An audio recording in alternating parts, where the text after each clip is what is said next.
ચલો નીકળીએ. એક મિનિટ, મેં તને કીધું તું ને કે તું મારા મેચિંગ નો કુર્તો પહેરજે, તો તે કેમ ના પહેર્યો? સોરી બેબી, કાલે 100% આપણે કપડા મેચિંગ કરીશું. અને આ શું પહેર્યું છે પગમાં? ચપ્પલ પહેરીને આવીશ તું ગરબા રમવા? અરે પણ મને ચપ્પલમાં કમ્ફર્ટેબલ રહે છે એટલે મેં ચપ્પલ પહેર્યા છે. તું બેસ ને યાર. પહેલા સાંભળ મારી વાત. આ બત્તીસી છે ને, હું તારી સામે જોઉં ને ત્યારે જ દેખાશે, કોઈ બીજી છોકરી સામે જોવે ને ત્યારે દેખાવી ના જોઈએ.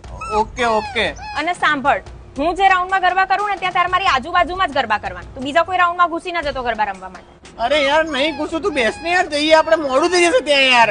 ખબર નથી પડતી હું ક્યારની બોલું છું અને બેસ કરે છે. અને હા, મારી વાત સાંભળ, ત્યાં ગયા પહેલા છે ને, પહેલા તું મારા 4-5 ફોટોસ ક્લિક કરી દે, કેમ કે મારે છે ને ઇન્સ્ટાગ્રામ પર પોસ્ટ કરવાના છે, પછી મારું મોઢું બગડી જશે. ઓકે. ત્યાં જઈને છે ને તું મારી આગળ પાછળ જ ફરજે. બધાને એવું લાગવું જોઈએ કે તું મારો એકદમ પ્રોટેક્ટિવ બોયફ્રેન્ડ છે. જા ભાઈ જા, આ તો કે તારી રીત છે, માર તો ગરબા રમવા જ નહીં. અરે સાંભળ તો ખરા, ક્યાં જાય છે? હજી અડધા પોઈન્ટ્સ તો બાકી છે.